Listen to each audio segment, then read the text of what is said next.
여러분이 오른쪽 차트를 보며 최근의 비트코인 하락세로 인해 비트코인에 대한 불안감을 느끼실 때 정통 경제학자들은 왼쪽 사진을 떠올립니다. 바로 국가 경제를 파탄내는 하이퍼 인플레이션입니다. UBS의 수석 이코노미스트 폴 도노반은 최근 파이낸셜 타임즈 컬럼을 통해 충격적인 주장을 내놓았는데요. 비트코인의 가격 하락은 단순한 하락장이 아니다. 화폐 관점에서 보면 연간 900%에 달하는 살인적인 인플레이션과 같다는 겁니다. 그는 비트코인에는 태생적으로 고칠 수 없는 치명적인 결함이 있다고 지적합니다.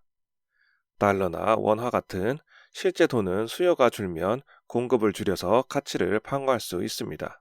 일종의 브레이크가 있는 셈이죠.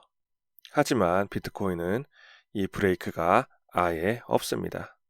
사람들이 찾지 않아도 공급은 기계적으로 계속 쏟아져 나옵니다. 공급을 줄일 수 없는 화폐, 과연 살아남을 수 있을까요? 오늘 영상에서는 파이낸셜 타임즈가 지적한 비트코인이 영원히 화폐가 될 수 없는 경제학적 이유, 그리고 이것이 14세기 흑사병 사태와 어떻게 닮아 있는지 분석해 드리겠습니다. 우선 숫자부터 살펴봅시다. 비트코인 가격이 12만 5천 달러에서 8만 달러 후반대로 떨어졌습니다. 일반 사람들 입장에서는 비트코인이 30%가 떨어졌네 하고 맙니다. 하지만 이걸 화폐로 쓰려고 했다면 이야기가 다릅니다. 어제는 비트코인 하나로 1억 원짜리 차를 살 수 있었는데 오늘은 7천만 원짜리 차밖에 못 산다면 내 돈의 구매력이 순식간에 증발한 겁니다. 폴 도노반은 이 속도를 연율로 환산하면 연 900% 인플레이션과 맞먹는다고 분석했습니다. 화폐의 제1덕목은 가치의 안정성입니다. 자고 일어나면 반토막 나는 돈을 받고 물건을 팔 사람은 아무도 없겠죠. 그것이 바로 비트코인이 자산일 수는 있어도 화폐가 될 수 없는 첫 번째 증거입니다. 그렇다면 왜 이런 일이 벌어질까요? 여기서 진짜 문제, 치명적 결함이 등장합니다. 팬데믹이 끝나고 사람들이 돈을 덜 쓰기 시작했을 때 미국과 유럽의 중앙은행들은 어떻게 했을까요? 시중에 풀린 돈을 걷어들였습니다. 미국은 통화량의 13% 넘게 줄였지요. 수요가 줄어든 만큼 공급을 줄여서 돈 가치를 지켜낸 겁니다. 반면 비트코인은 어떤가요? 사람들이 비트코인을 찾지 않아도 프로그램은 멈추지 않습니다. 설계된 코드에 따라 매일 정해진 양의 코인이 시장에 쏟아져 나옵니다. 공급은 늘어날 수만 있고 줄어들 수는 없다.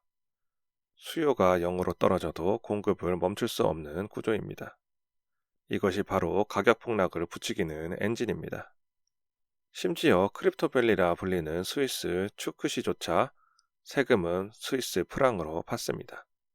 정부가 세금은 이 돈으로 내 하고 강제해야 최소한의 수요가 생기는 건데 비트코인은 그런 강제된 수요조차 없는 상태에서 공급만 늘어나는 겁니다. 이 상황은 놀랍게도 14세기 유럽의 흑사병 사태와 닮아 있습니다. 당시 전염병으로 인구가 급감했습니다. 물건을 사고 팔 사람도 돈을 쓸 사람도 줄었죠.